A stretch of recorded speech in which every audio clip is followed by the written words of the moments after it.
Well, statesman, brother, prince of peace. Those are just some of the words being used to honor the memory of Ghana's late president. World leaders gathered today in Accra for the funeral of John Atta Mills. Thousands of people lined the streets, many in tears, as Mills' casket made its way to its final resting place. They were joined by more than 15 heads of state and U.S. Secretary of State Hillary Clinton. Mr. Mills was Ghana's third democratically elected president. He died unexpectedly last month at age 68.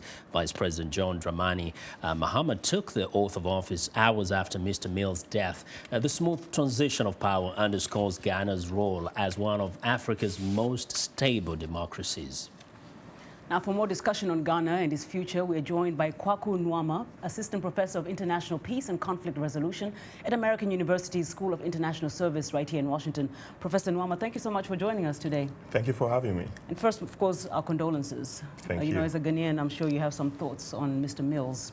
Yes, this is a serious time for the country, and we haven't been here before, and so far things have gone right. And so we're happy for how things have turned out. Just before we go into that journey that Ghana is about to embark on, Mr. Mills, you know, such a short run as a president, but clearly very impactful from what we hear and see. What do you think his legacy is, or how would you define it? Well, his legacy is sustaining the democratic transition and also peacefully ushering in the era of oil in Ghana without too much chaos. As we go forward, I think if he had gotten a second term, he might have been able to pursue his big project, the Better Ghana agenda that he got elected on. But as it is now, if you look at the economic indicators for this year,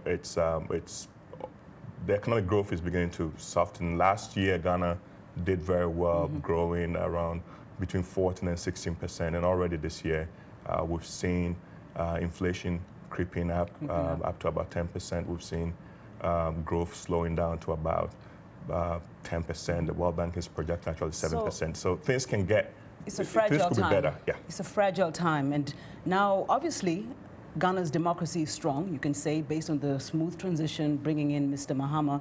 But now, moving forward, what are your expectations of Mr. Mahama steering the country back on that kind of track? And also the party, the National Democratic Congress, in terms of the hold that it still has on the country? Well, John Mahama is a stable hand. He's been around for a while, and he's a known quantity. I think that for the remainder of the Mills term, he's going to pursue the agenda that they had agreed on. And the question of the elections is a different one. He comes in at a time when he takes over the presidency. There's only 5 months left.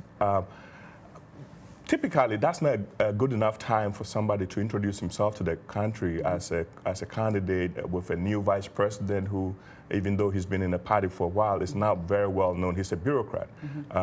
But in Ghana, as with other African countries, incumbency advantages tend to make up for a lot in the political culture. And because he's a sitting president, he's sitting on the oil money, I suspect that he would do very well in the elections. How much of an influence, or how much will creep in of this rivalry that was withstanding between Mr. Mills and Mr.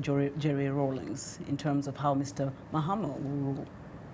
Well, the death of Mills actually provided the NDC for an opportunity to patch up with the Rawlings. The Rawlings is, as you are aware, Mrs. Rawlings is pursuing a separate political agenda with a new party.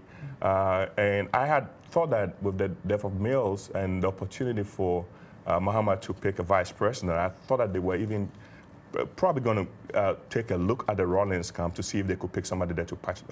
Unfortunately, they didn't do that. I think that because of the personal nature of the disagreement between Mills and Rawlings, it shouldn't carry on going forward, because Mahama is a different person, even though he's not from the Rawlings camp. And so maybe the Rawlingses are still not on board, but I think that the degree of hatred that they had for the Mills administration is probably been reduced because Mills is no longer there.